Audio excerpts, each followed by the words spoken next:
بسم اللہ الرحمن الرحیم۔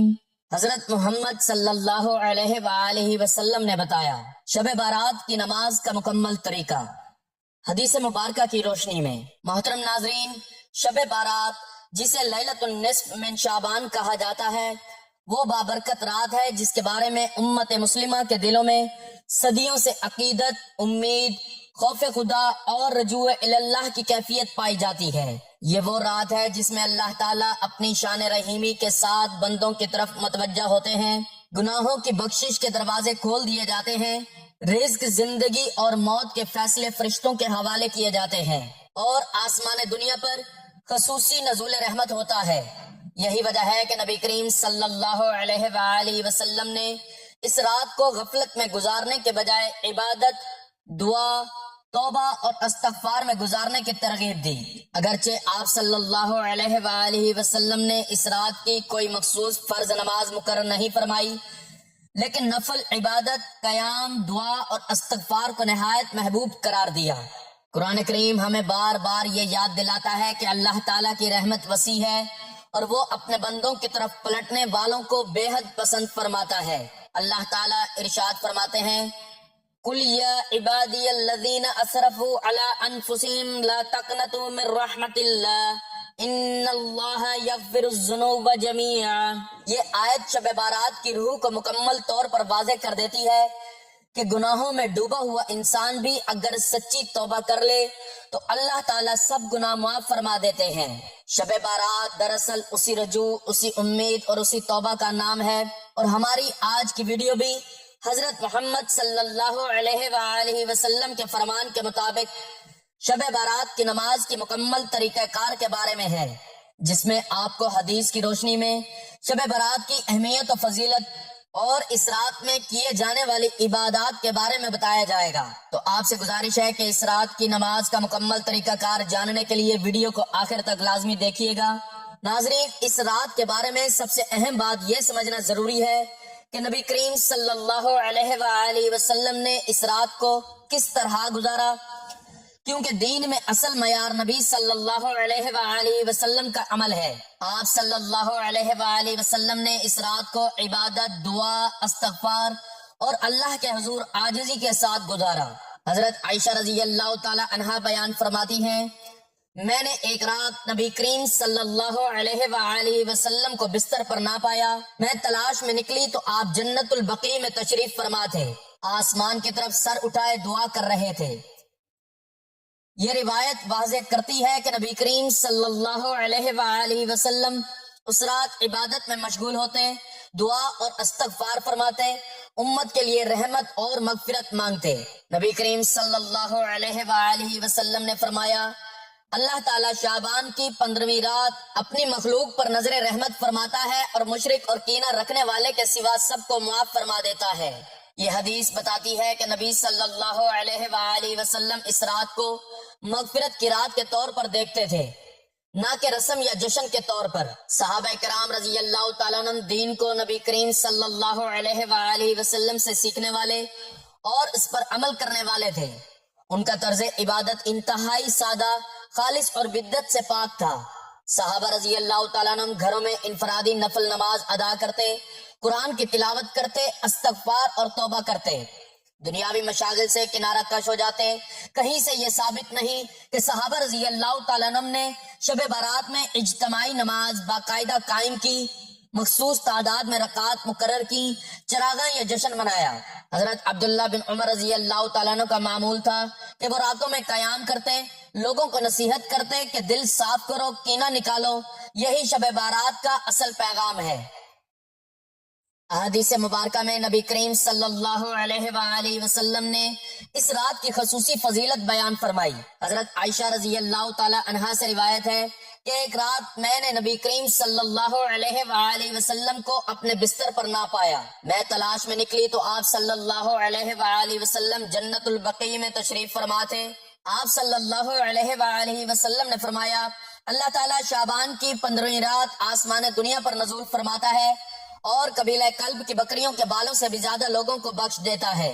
یہ حدیث اس رات کی عظمت کو واضح کرتی ہے کہ کس قدر کثرت سے مغفرت ہوتی ہے، لیکن ساتھ ہی یہ بھی معلوم ہوتا ہے کہ یہ مغفرت انہی لوگوں کے لیے ہے جو شرک، بغض، کینہ اور قطع رحمی جیسے گناہوں سے بچے ہوں۔ قرآن کریم میں ایک اور مقام پر اللہ تعالیٰ فرماتے ہیں اِنَّا أَنزَلْنَاهُ فِي لَيْلَةٍ مُبَارَكَةٍ إِنَّا كُنَّا مُنذِرِينَ۔ اکثر مفسرین کے نزدیک لیلۃ المبارک سے مراد شب بارات بھی لی گئی ہے، کیونکہ اس رات میں آنے والے سال کے معاملات، تقدیری فیصلے اور نظام کائنات کے بعض امور فرشتوں کے سپرد کیے جاتے ہیں۔ یہی وجہ ہے کہ اس رات کو فیصلوں کی رات بھی کہا جاتا ہے۔ نبی کریم صلی اللہ علیہ وآلہ وسلم کا اسوہ حسنہ ہمیں یہ تعلیم دیتا ہے کہ اللہ کی رحمت کے خصوصی اوقات کو پہچانا جائے۔ حضرت علی رضی اللہ تعالیٰ عنہ سے روایت ہے کہ رسول اللہ صلی اللہ علیہ وآلہ وسلم نے فرمایا جب شعبان کی 15ویں رات آئے تو رات کو قیام کرو اور دن کو روزہ رکھو، کیونکہ اللہ تعالیٰ اس رات غروب آفتاب کے وقت آسمان دنیا پر نزول فرماتا ہے اور فرماتا ہے کوئی مغفرت طلب کرنے والا کہ میں اسے بخش دوں، ہے کوئی رزق مانگنے والا کہ میں اسے رزق دوں۔ یہ حدیث شب بارات میں نفل نماز، دعا اور استغفار کی اہمیت کو نہایت واضح کر دیتی ہے۔ قرآن کریم ہمیں رات کی عبادت کی فضیلت بھی بتاتا ہے قَانُوا قَلِيلًا مِّنَ اللَّيْلِ مَا يَهْجَعُونَ۔ ترجمہ، اللہ کے نیک بندے راتوں کو کم سوتے اور اپنے رب کے حضور جھکتے ہیں۔ شب بارات اسی سنت صالحین کی یاد دہانی ہے کہ بندہ دنیا کی غفلت چھوڑ کر اپنے رب کے سامنے کھڑا ہو جائے۔ اسی طرح ایک اور حدیث میں آتا ہے اللہ تعالیٰ شعبان کی 15ویں رات اپنی مخلوق کی طرف نظر رحمت فرماتا ہے، مشرک اور کینہ رکھنے والے کے سوا سب کو بخش دیتا ہے۔ یہ حدیث ہمیں یہ سبق دیتی ہے کہ شب بارات کی نماز اور عبادات اس وقت ہی قبولیت کا درجہ پاتی ہے جب دل کینہ، حسد اور بغض سے پاک ہو۔ قرآن کریم میں اللہ تعالیٰ ارشاد فرماتے ہیں وَتُوبُوا إِلَى اللَّهِ جَمِيعًا أَيُّهَا الْمُؤْمِنُونَ لَعَلَّكُمْ تُفْلِحُونَ۔ یہ آیت ہمیں اجتماعی توبہ کی دعوت دیتی ہے اور شب بارات اس اجتماعی رجوع اللہ کا سب سے بہترین موقع ہے۔ نبی کریم صلی اللہ علیہ وآلہ وسلم کا معمول تھا کہ آپ صلی اللہ علیہ وآلہ وسلم نفلی نماز کو بہت اہتمام سے ادا فرماتے، خاص طور پر رات کی نماز قیام اللیل کو ایمان کی تازگی اور روحانی بلندی کا ذریعہ قرار دیتے۔ ایک حدیث میں ہے فرض نماز کے بعد سب سے افضل نماز رات کی نماز ہے۔ شب بارات میں ادا کی جانے والی نفل نماز اسی سنت کا تسلسل ہے۔ قرآن کریم میں ایک اور مقام پر فرمایا گیا یدعون ربهم خوفا وطمعا۔ اللہ کے نیک بندے خوف اور امید کے درمیان اپنے رب کو پکارتے ہیں۔ شب بارات میں خوف آخرت اور رحمت الہی کی امید دونوں جمع ہو جاتے ہیں۔ مزید یہ کہ نبی کریم صلی اللہ علیہ وآلہ وسلم نے فرمایا رات کے آخری حصے میں بندے کی دعا قبول ہوتی ہے۔ شب بارات چونکہ مکمل طور پر دعا اور عبادت کی رات ہے، اس لیے اس میں مانگی جانے والی دعائیں خاص اہمیت رکھتی ہیں۔ قرآن کریم ہمیں یہ بھی سکھاتا ہے کہ ادعونی استجب لکم، مجھ سے دعا کرو میں قبول کروں گا۔ شب بارات اس وعدے الہی پر کامل یقین کے ساتھ ہاتھ اٹھانے کا نام ہے۔ یہی وجہ ہے کہ امت مسلمہ میں صدیوں سے شب بارات کی نماز، نفل عبادات، تلاوت قرآن، استغفار، درود شریف اور دعا کا اہتمام کیا جاتا رہا ہے۔ اگرچہ نبی کریم صلی اللہ علیہ وآلہ وسلم نے اس رات کی کوئی مخصوص رکعت مقرر نہیں فرمائی، لیکن نفل نماز کو اخلاص، عاجزی اور سنت کے مطابق ادا کرنے کی ترغیب دی۔ اصل مقصد تعداد نہیں بلکہ دل کی حاضری، نیت کی درستگی اور اللہ کی طرف سچا رجوع ہے۔ آج کی ویڈیو دراصل اس حقیقت کی وضاحت ہے کہ شب بارات کی نماز کوئی رسم نہیں بلکہ ایک روحانی موقع ہے جو ہمیں قرآن اور حدیث کی روشنی میں اپنے رب کے قریب ہونے، گناہوں سے نجات پانے، تقدیر کے فیصلوں پر اللہ کی رحمت طلب کرنے اور اپنی آخرت سنوارنے کا پیغام دیتا ہے۔ ناظرین، شب بارات امت مسلمہ کے لیے ایک عظیم روحانی موقع ہے۔ یہ رات محض جاگنے، مخصوص اعمال گننے یا رسمی عبادات کا نام نہیں، بلکہ یہ رات دلوں کی اصلاح، اعمال کی درستگی اور اللہ تعالیٰ کی طرف سچے رجوع کا پیغام لے کر آتی ہے۔ اگر غور کیا جائے تو قرآن و سنت کی روشنی میں شب بارات کا اصل مقصد 4 بنیادی امور کے گرد گھومتا ہے: توبہ، استغفار، دل کی اصلاح، حقوق العباد کی معافی، سادگی اور اخلاص۔ اگر یہ 4 چیزیں کسی بندے کو نصیب ہو جائیں تو اس کی شب بارات صرف ایک رات نہیں بلکہ اس کی پوری زندگی کی سمت بدل سکتی ہے۔ توبہ و استغفار شب بارات کی روح ہے۔ توبہ کیا ہے؟ توبہ کے معنی ہے گناہ کو چھوڑ دینا، اس پر نادم ہونا اور آئندہ نہ کرنے کا پختہ ارادہ کرنا۔ شب بارات کو مغفرت کی رات اس لیے کہا جاتا ہے کہ اس رات اللہ تعالیٰ بندوں کو اپنی طرف لوٹنے کا خصوصی موقع عطا فرماتے ہیں۔ انسان خطا کا پتلا ہے، اس سے دن رات لغزشیں ہوتی ہیں، مگر اللہ تعالیٰ کی شان یہ ہے کہ وہ بندے کے پلٹ آنے کو پسند فرماتا ہے۔ قرآن کریم میں ارشاد ہوتا ہے وَتُوبُوا إِلَى اللَّهِ جَمِيعًا وَتُوبُوا إِلَى اللَّهِ جَمِيعًا أَيُّهَا الْمُؤْمِنُونَ لَعَلَّكُمْ تُفْلِحُونَ۔ ترجمہ: اے ایمان والو، تم سب اللہ کی طرف توبہ کرو تاکہ تم فلاح پا جاؤ۔ استغفار صرف زبان سے استغفر اللہ کہہ دینے کا نام نہیں، بلکہ دل میں ندامت، آنکھوں میں نمی، زندگی میں تبدیلی، یہ سب توبہ کا حصہ ہے۔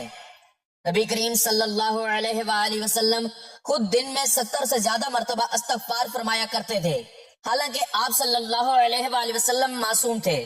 اس سے معلوم ہوتا ہے کہ گناہگار انسان کو استغفار کی کتنی زیادہ ضرورت ہے۔ شب بارات میں بندہ تنہائی میں بیٹھ کر اپنے گناہوں کا محاسبہ کرے، نمازوں میں کوتاہی، زبان کے گناہ، نظروں کی بے احتیاطی، دل کے گناہ، اور پھر اللہ کے حضور عاجزی سے کہے: اے اللہ، میں نے اپنے نفس پر ظلم کیا، تو ہی معاف فرمانے والا ہے۔ تو اس مغفرت کی رات میں اللہ تعالیٰ اس انسان کو معاف فرما دیتا ہے۔ ناظرین، اسلام صرف ظاہری اعمال کا نام نہیں بلکہ دل کی اصلاحات دین کی بنیاد ہے۔ بہت سے لوگ عبادات تو کرتے ہیں مگر دل سے حسد بھرا ہوتا ہے، کینہ رکھتے ہیں، تکبر میں مبتلا ہوتے ہیں، بغض اور نفرت پال لیتے ہیں۔ ایسے دل کے ساتھ کی گئی عبادت اللہ کے ہاں وزن نہیں رکھتی۔ شب بارات دل کی اصلاح کا باطنی پیغام ہے۔ نبی کریم صلی اللہ علیہ وآلہ وسلم نے فرمایا: اللہ تعالیٰ تمہاری شکلوں اور مال کو نہیں دیکھتا بلکہ تمہارے دلوں اور اعمال کو دیکھتا ہے۔ احادیث میں آتا ہے کہ شب بارات میں مشرک کینہ رکھنے والے مغفرت سے محروم رہتا ہے۔ یہ بات ہمیں جھنجھوڑنے کے لیے کافی ہے کہ اگر دل صاف نہ ہوا تو لمبی نمازیں، لمبی تلاوت، رات بھر جاگنا سب بے فائدہ ہو سکتا ہے۔ دل کی اصلاح کیسے ہو؟ شب بارات میں بندہ خود سے سوال کرے: میں کس سے ناراض ہوں؟ میں کس کے خلاف دل میں بغض رکھتا ہوں؟ میں کس کی کامیابی سے جلتا ہوں؟ اور پھر اللہ سے دعا کرے: اے اللہ، میرے دل کو حسد، بغض اور کینے سے پاک فرما دے۔ دل صاف ہو جائے تو عبادت میں لذت آتی ہے، دعا میں تاثیر پیدا ہوتی ہے اور زندگی میں سکون اترتا ہے۔ ناظرین، شب بارات اسلام کی ان بابرکت راتوں میں سے ہے جو انسانوں کو محض عبادت کا موقع ہی نہیں دیتی بلکہ اپنی پوری زندگی پر نظر ثانی، اصلاح نفس اور اللہ تعالیٰ کی طرف سے سچے رجوع کا پیغام بھی دیتی ہے۔ اکثر لوگ اس رات کو صرف نفل نماز، تسبیح یا دعا تک محدود کر دیتے ہیں، حالانکہ اسلام کا تصور عبادت اس سے کہیں وسیع اور گہرا ہے۔ شب بارات کی اصل روح اس وقت مکمل ہوتی ہے جب بندہ حقوق اللہ اور حقوق العباد دونوں کو سمجھ کر ادا کرنے کی سنجیدہ کوشش کرے، کیونکہ یہی دونوں مل کر ایک متوازن اسلامی زندگی کی بنیاد بنتے ہیں۔ حقوق اللہ سے مراد وہ تمام ذمہ داریاں ہیں جو براہ راست اللہ تعالیٰ سے تعلق رکھتی ہیں، جیسے ایمان، نماز، روزہ، زکوٰۃ، ذکر، تلاوت، دعا، توبہ اور اطاعت الہی۔ شب بارات ہمیں خاص طور پر ان حقوق کی یاد دہانی کرواتی ہے کیونکہ یہ رات مغفرت، رحمت اور فیصلوں کی رات کے طور پر جانی جاتی ہے۔ شب بارات میں حقوق اللہ ادا کرنے کا پہلا اور سب سے اہم قدم سچی توبہ ہے۔ توبہ صرف زبان سے چند الفاظ ادا کرنے کا نام نہیں بلکہ دل کی گہرائی سے اپنی کوتاہیوں کا اعتراف، اللہ کے سامنے عاجزی، گناہوں پر ندامت اور آئندہ ان سے بچنے کا پختہ ارادہ ہے۔ جب بندہ اس کیفیت کے ساتھ توبہ کرتا ہے تو وہ دراصل اللہ کے سب سے بڑے حق کو پہچان رہا ہوتا ہے، یعنی اس کی ربوبیت اور رحمت کو تسلیم کرنا۔ اس رات نماز کا خاص اہتمام کرنا بھی حقوق اللہ میں شامل ہے۔ فرض نمازوں کی پابندی تو ہر حال میں لازم ہے، لیکن شب بارات میں نوافل، تہجد اور انفرادی عبادت کے ذریعے بندہ اپنے رب سے قربت حاصل کرتا ہے۔ یہ نمازیں ہمیں یہ احساس دلاتی ہیں کہ ہم اللہ کے محتاج ہیں اور اس کے در پر جھک کر سکون پا سکتے ہیں۔ اسی طرح قرآن مجید کی تلاوت حقوق اللہ کا ایک اہم حصہ ہے۔ قرآن اللہ کا کلام ہے اور اس سے تعلق مضبوط کرنا دراصل اللہ کے حق کو پہچاننا ہے۔ شب بارات میں اگر انسان تھوڑا سا بھی وقت قرآن پڑھنے، اس کے ترجمے یا مفہوم پر غور کرنے میں صرف کرے تو یہ محض ثواب ہی نہیں بلکہ ہدایت کا ذریعہ بھی بنتا ہے۔ تسبیح، دعا اور استغفار بھی حقوق اللہ میں شامل ہیں۔ شب بارات میں اللہ تعالیٰ کے ذکر و اذکار اور اس کی تسبیحات کرتے ہوئے دعا مانگتے وقت بندے کو چاہیے کہ وہ صرف دنیاوی خواہشات ہی نہ مانگے بلکہ ہدایت، تقوی، اخلاص اور ثابت قدمی کی دعا بھی کرے۔ استغفار بندے کو یہ شعور دیتا ہے کہ وہ کامل نہیں بلکہ اللہ کی رحمت کا محتاج ہے۔ اگر حقوق اللہ کا تعلق اللہ تعالیٰ سے ہے تو حقوق العباد کا تعلق اللہ کی مخلوق سے ہے، اور اسلام میں ان حقوق کی اہمیت اتنی زیادہ ہے کہ صرف عبادت کے ذریعے انہیں نظر انداز نہیں کیا جا سکتا۔ احادیث میں واضح طور پر بتایا گیا ہے کہ اللہ تعالیٰ اپنے حقوق تو معاف فرما دیتا ہے، لیکن بندوں کے حقوق اس وقت تک معاف نہیں ہوتے جب تک حقدار خود معاف نہ کرے۔ شب بارات میں حقوق العباد ادا کرنے کا پہلا قدم دل کی صفائی، دل میں کینہ، حسد، بغض، نفرت اور انتقام کا جذبہ رکھنا انسان کو اللہ کی رحمت سے دور کر دیتا ہے۔ اس رات اگر بندہ خلوص کے ساتھ یہ فیصلہ کر لے کہ وہ اپنے دل سے دشمنیاں نکال دے گا اور لوگوں کو معاف کرے گا تو یہ عمل محض اخلاقی نہیں بلکہ ایک عظیم عبادت ہے۔ حقوق العباد میں والدین کے حقوق سب سے نمایاں ہیں۔ شب برات میں والدین کے لیے دعا کرنا، ان سے معافی مانگنا، ان کی خدمت کا عزم کرنا اور اگر وہ دنیا میں موجود نہ ہو تو ان کے لیے اصالہ ثواب کرنا ایک بہت بڑی نیکی ہے۔ والدین کی رضا اللہ کا ذریعہ بنتی ہے اور ان کی ناراضی عبادتوں کو بھی بے اثر کر سکتی ہے۔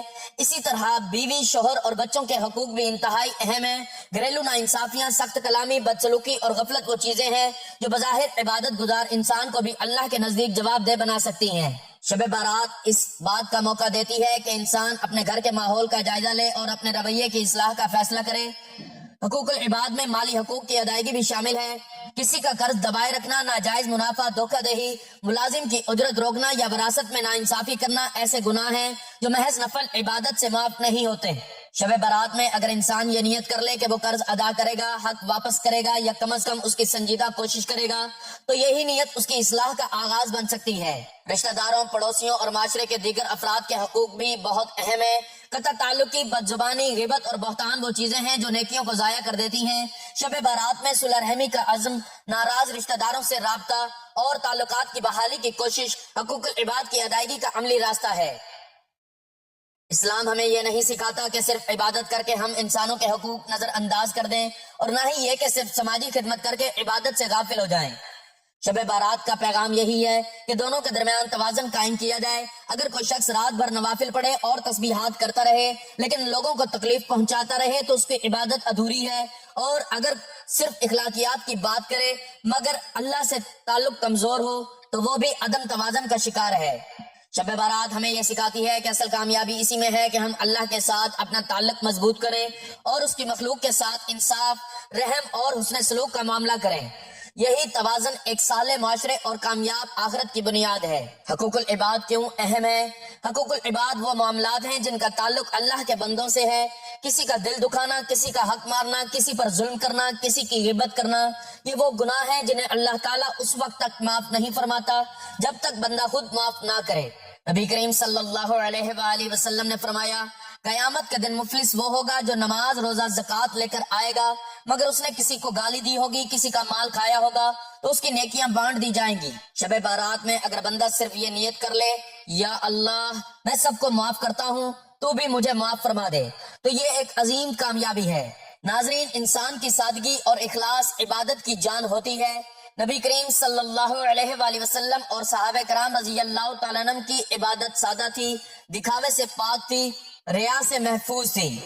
شب بارات میں بھی یہی طریقہ مطلوب ہے۔ انسان اخلاص کے ساتھ عبادت کرے، نہ کہ چراغاں عبادت ہے، نہ شور و ہنگامہ بلکہ خاموش آنسو، تنہائی کی دعا، عاجز دل، یہ سب عبادت کا حسن ہے۔ ناظرین، اخلاص کیا ہے؟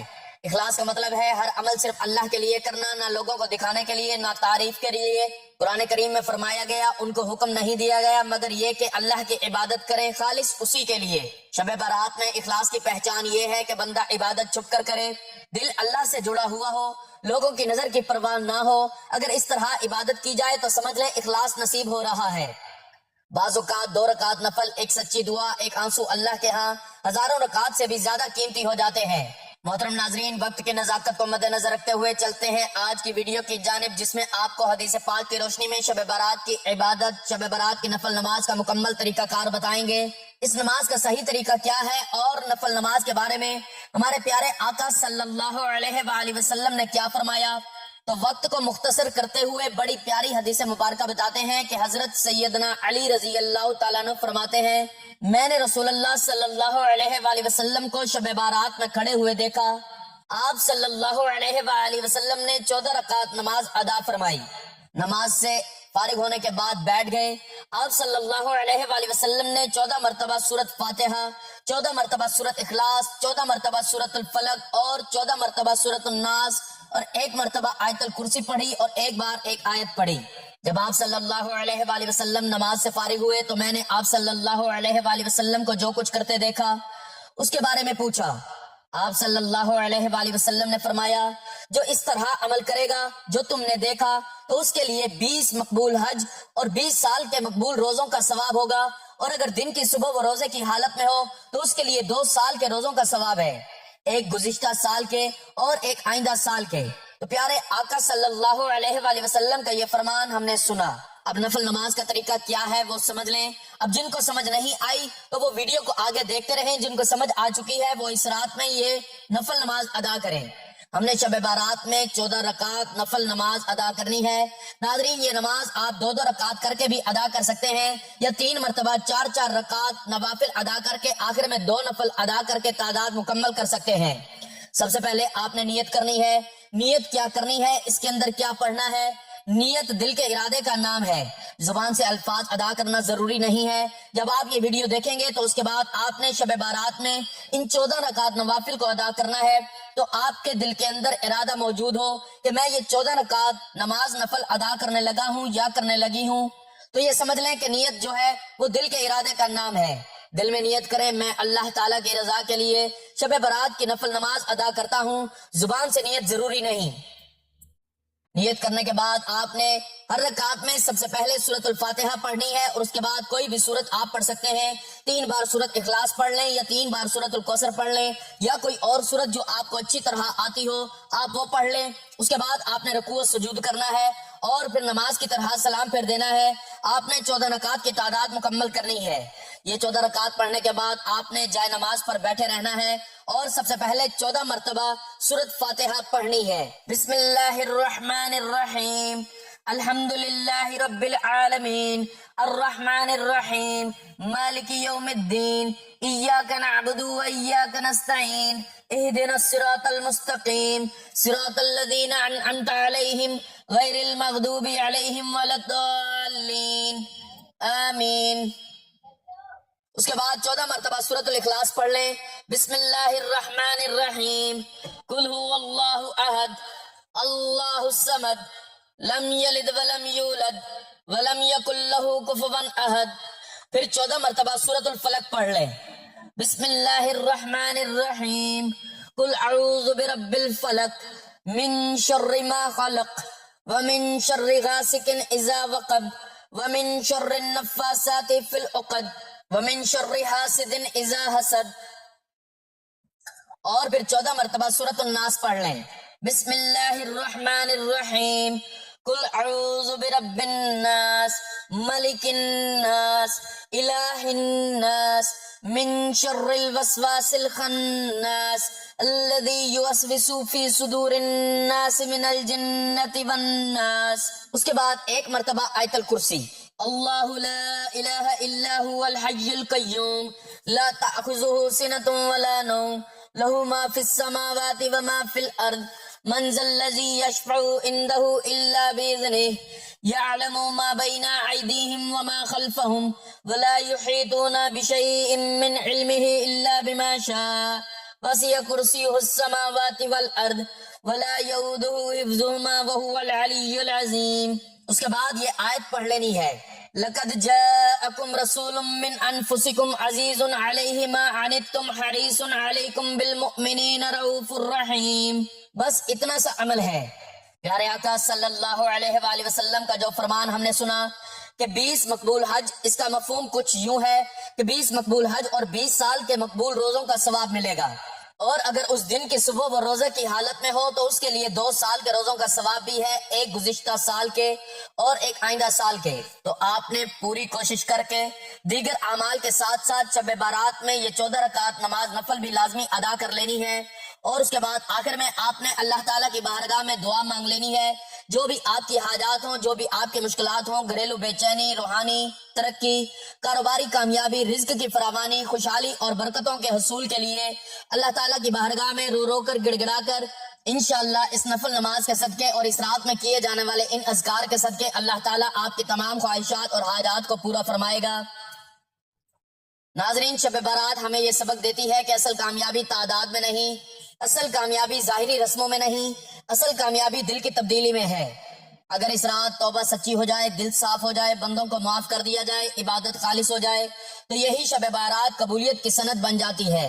اللہ تعالیٰ ہمیں شب بارات کو سمجھنے، اس پر عمل کرنے اور اپنی زندگی بدلنے کی توفیق عطا فرمائے، آمین یا رب العالمین۔ اللہ پاک ہمیں عمل کرنے کی توفیق عطا فرمائے، اللہ پاک ہماری تمام پریشانیاں، مصیبتیں، دکھ، غم، تکلیفیں، قرضداریاں دور فرمائے۔ اللہ پاک ہم سب سے راضی ہو۔ اللہ پاک ہمیں ایمان کی حالت پر عافیت والی موت عطا فرمائے۔ اللہ پاک میرا سنانا اور آپ کا سننا اپنی بارگاہ میں قبول و منظور فرمائے۔ جو مانگا مقدر فرمائے، جو نہیں مانگ سکے بن مانگے عطا فرمائے، آمین۔ ناظرین، گزارش ہے کہ اللہ تعالیٰ کے 99 ناموں میں سے کوئی ایک نام لکھ کر کمنٹس میں ضرور شیئر کریں۔ اللہ تعالیٰ ہم سب کا حامی و ناصر ہو، آمین۔ جزاک اللہ۔